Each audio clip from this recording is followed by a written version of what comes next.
Hello everyone, welcome back to my YouTube channel Unfold Learning NCERT. और आज मैं लेकर आई हूँ आपके लिए cost solution video from mathematics for class 9 2026-2027 session के लिए from new R S Aggarwal book, जिसका चैप्टर 5 लाइन्स एंड एंगल्स की एक्सरसाइज 5C हम सॉल्व कर रहे थे।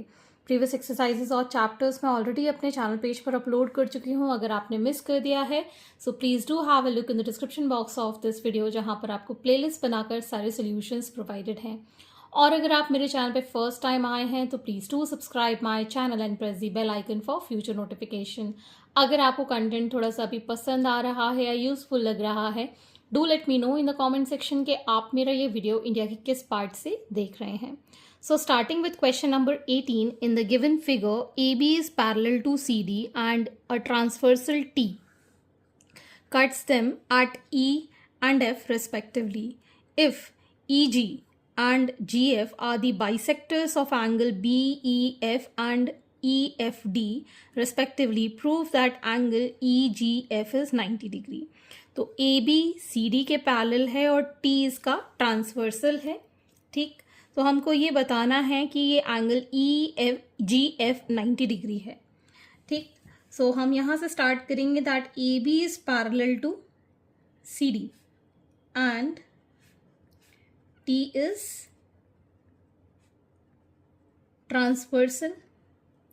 ठीक, तो हम ये कह सकते हैं that angle BEF plus angle EFD is equal to 180 degree. They are co-interior angles. ठीक है ना, ये एंगल और ये एंगल का सम कितना हो जाएगा 180 डिग्री। अगर हम इसका हाफ करते हैं BEF plus half of angle EFD and half of 180 degree. ठीक, सो अगर हमें EG बाइसेक्टर गिवन है तो ये एंगल इस एंगल के इक्वल होगा। ठीक है, और ये एंगल इस एंगल के इक्वल होगा। ठीक, ये दोनों एंगल्स इक्वल होंगे, ये दोनों एंगल्स इक्वल होंगे। ठीक है, इसको अगर हम 1 और 2 मान लेते हैं, इसको 3 और 4 मान लेते हैं। ठीक है, angle 1 is equal to angle 2 क्योंकि EG इज एंगल बाइसेक्टर। इसी तरीके से angle 3 is equal to angle 4। ठीक, सो यहाँ पर लिखेंगे FG इज एंगल बाइसेक्टर। ठीक, तो अगर ये दोनों एंगल इक्वल हैं तो BEF इसका क्या हाफ हो जाएगा। तो यहाँ हम इसका लिख सकते हैं angle 1 plus angle 3। Half of BEF will be angle 1 and half of EFD is angle 3, which is equal to 90 degree. ठीक, now in triangle EGF, angle 1 plus angle 3 plus angle EGF कितना होना चाहिए 180 degree. Sum of all the angles in the triangle is 180 degree. Angle 1 plus angle 3 90 degree है हमारे पास, so this is equal to 90 degree plus angle EGF is equal to 180 degree. So angle EGF will be 180 degree minus 90 degree, that is again 90 degree, hence proved. Next is question number 19। In the given figure, AB is parallel to CD and a transversal T cuts them at E and F respectively. If EP and FQ are the bisectors of angle AEF and EFD respectively, prove that EP is parallel to FQ. तो सबसे पहले तो जो previous question किया था उसमें क्या थे, को इंटीरियर एंगल, और इसमें ऑल्टरनेट एंगल्स हैं, इसलिए ये भी इजीली सॉल्व कर सकते हो आप। AB पैरेलल टू CD है, T इसका ट्रांसवर्सल है एंड T इज transversal. ठीक, so we can say that angle AEF is equal to angle EFD। ये दोनों एंगल्स इक्वल हैं बिकॉज ये ऑल्टरनेट एंगल्स हैं। ठीक है ना, ऑल्टरनेट एंगल्स मैंने कैसे बनाया था, Z बनाते हैं हमेशा, Z के जो एज पर जो बनते हैं ना एंगल्स, इस तरीके से ये ऑल्टरनेट एंगल्स होते हैं, ठीक है ना। तो अगर इसका हाफ अगर हम करें, half of angle A E F is equal to half of angle E F D. Bisect कर का मतलब होता है हाफ में डिवाइड करना, ठीक है ना। तो इसका हाफ ये हो जाएगा P E F, angle P E F, और इसका हाफ हम ले रहे हैं क्यू एफ ई, ठीक। So but these are alternate angles formed by transversal EF। ये एंगल्स, ये वाला और ये वाला किससे बना रहा है? ट्रांसवर्सल EF से, ठीक है। Cuts EP and FQ। Therefore, we can say that EP is parallel to FQ, ठीक है ना। ये अब ट्रांसवर्सल है इन दो लाइंस के लिए। ये दोनों एंगल ऑल्टरनेट एंगल है। ऑल्टरनेट एंगल्स कब बनते हैं? जब लाइंस पैरेलल होती हैं, ठीक। Question number 20, in the given figure BA is parallel to ED। ये जो BA है वो ED के पैरेलल है और BC पैरेलल है EF के। Show that angle ABC is equal to DEF। तो अभी इसमें कोई भी कॉमन ट्रांसवर्सल नहीं दिख रही है, तो हम D को पीछे प्रोड्यूस कर देंगे यहाँ पर इस तरीके से, एंड मीटिंग एट, इसको मान लेते हैं से Z, ठीक है। सो कंस्ट्रक्शन करेंगे हम इसके अंदर, produce DE to meet BC at Z, ठीक है। अब हम ये कह सकते हैं AB is parallel to DE और DZ भी बोल सकते हैं। AB is parallel to DZ and BC is transversal, ठीक है। ये पैरेलल है और ये इसका ट्रांसवर्सल हो गया, ठीक। तो अगर ये इसका ट्रांसवर्सल है तो ये दो एंगल्स इक्वल होंगे। ये दोनों एंगल्स कैसे होंगे? इक्वल होंगे। So angle ABC is equal to angle EZC, ठीक है, या DZC, कुछ भी आप लिख सकते हो, बिकॉज ये क्या बना रहे हैं? कोरिस्पॉन्डिंग एंगल्स, ठीक। अब हम ये भी कह सकते हैं that BC is parallel to EF। ये दो लाइन पैरेलल हैं, इसमें ट्रांसवर्सल क्या बन रहा है? BC, एंड ये जो अच्छा ये पैरेलल लाइन है तो ये इसका ट्रांसवर्सल बन जाएगा DZ। DZ इज ट्रांसवर्सल, ठीक। So angle DZC is equal to angle DEF। कैसे एंगल बन रहे हैं? कोरिस्पॉन्डिंग, ठीक। ये दोनों एंगल्स इक्वल हैं। ये एंगल इसके इक्वल है और यही एंगल इसके इक्वल है, मतलब ये दोनों भी इक्वल हो गए, ठीक है ना। इसको मार्क कर देते हैं 1, इसको मार्क कर देते हैं 2। So from 1 and 2 angle ABC is equal to angle DEF, ठीक है ना। Next question number 21, in the given figure BA is parallel to ED and BC is parallel to EF. Show that angle ABC plus angle DEF is equal to 180 degree. तो जैसे कि हमने previous वाले में construction किया था, यहाँ पर भी मैंने DZ को प्रोड्यूस कर लिया है, ठीक है, ऑन BC। सो कंस्ट्रक्शन लिख सकते हैं हम यहाँ पर, produce ED to meet BC at Z, ठीक है। and now we can say that AB is parallel to EZ and BC is transversal, ठीक है। ये दोनों पैरेलल हैं, ये ट्रांसवर्सल है, तो ये एंगल ठीक, और EZB ये वाला एंगल, ये दोनों कैसे हो गए? Interior angles. Angle ABZ plus angle BZE is equal to 180 degree because they are co-interior angles। ठीक है, अब ABC को ABC भी लिख सकते हैं। So angle ABC plus angle BZE is equal to 180 degree. ठीक है ना, Z तक लिखो या C तक लिखो एक ही बात है।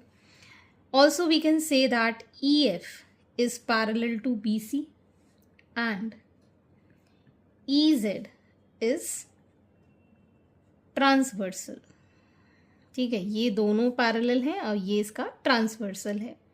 तो हम ये कह सकते हैं that angle BZE is equal to angle ZEF because ये कैसा बना रहे हैं?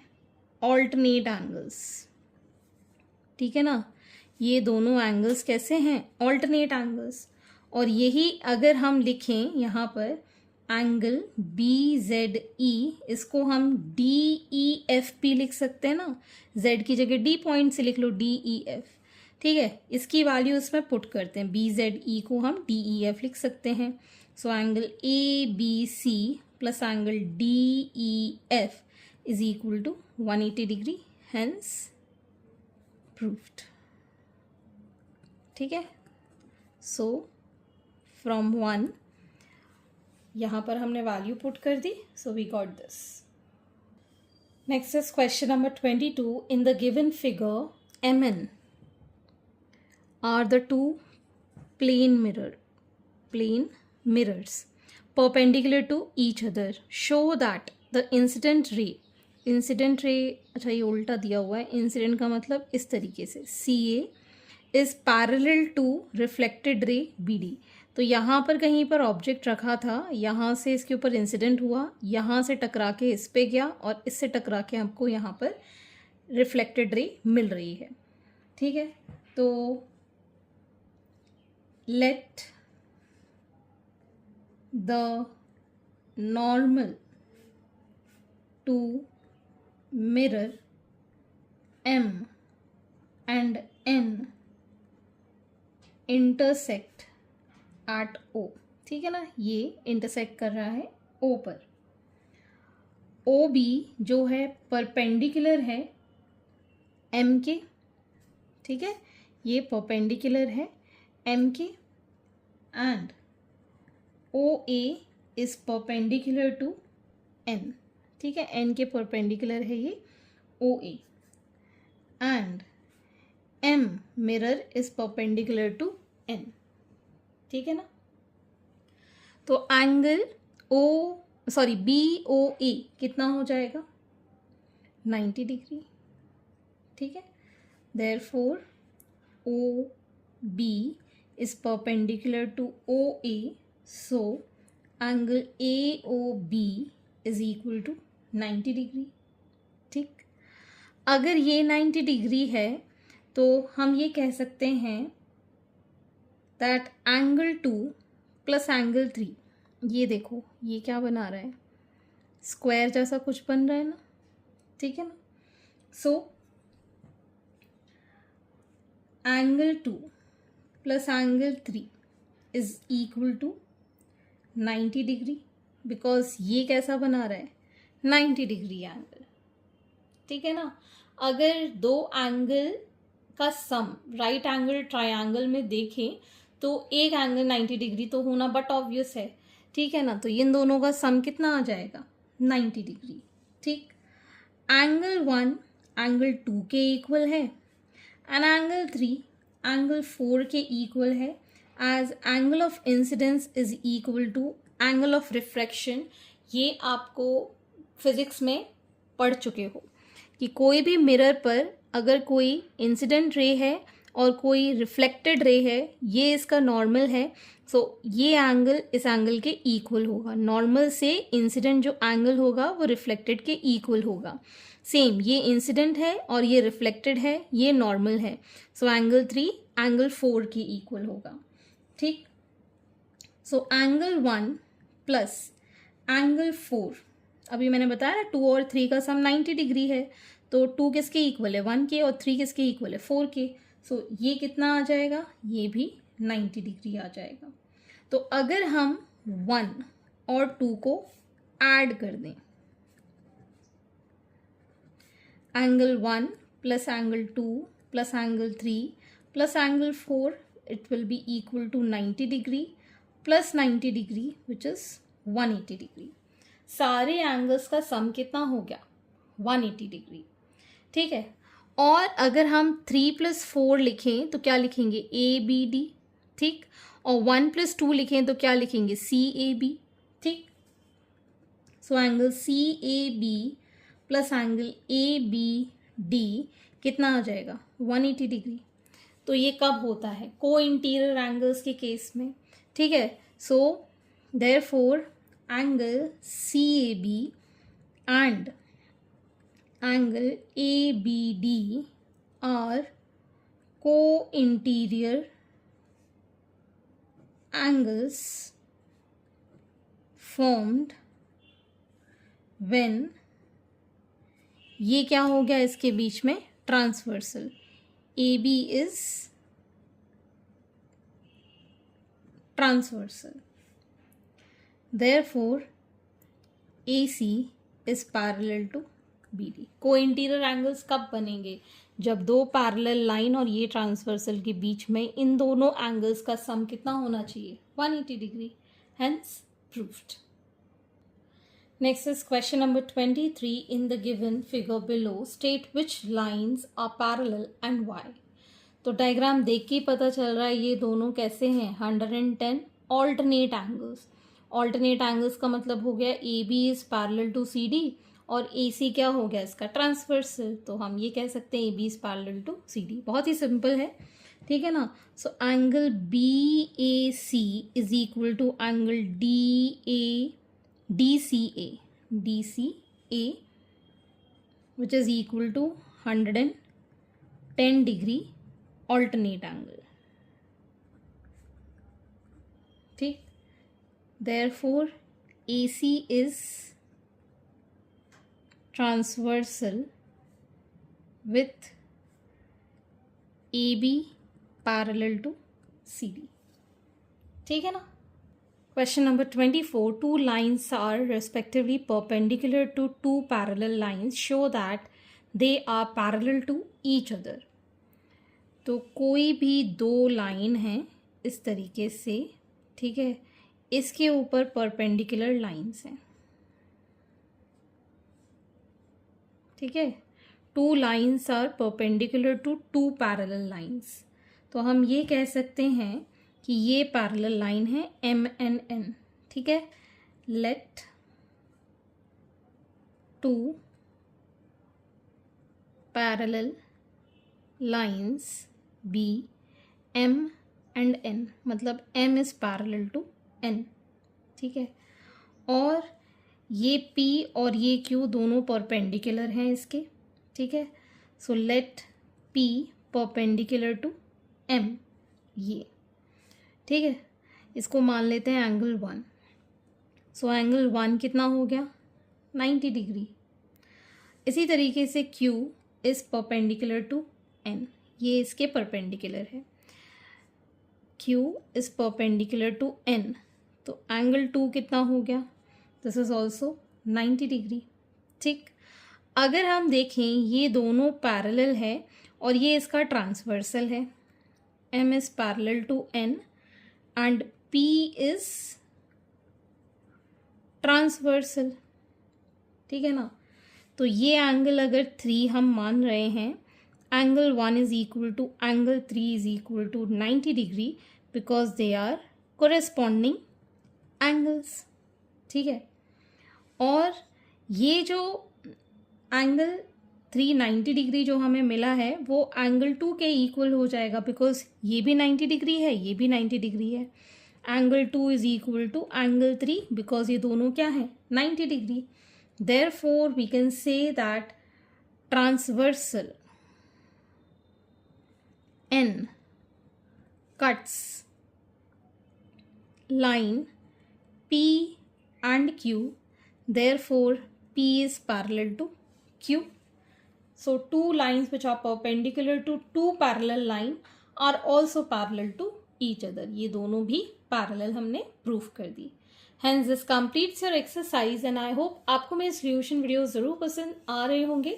अगर आपको कोई भी डाउट या क्वेरी है तो आप मेरे चैनल के कमेंट सेक्शन में कमेंट करके मुझसे पूछ सकते हैं. और मिलते हैं नेक्स्ट वीडियो में with the next exercise. Thank you for watching.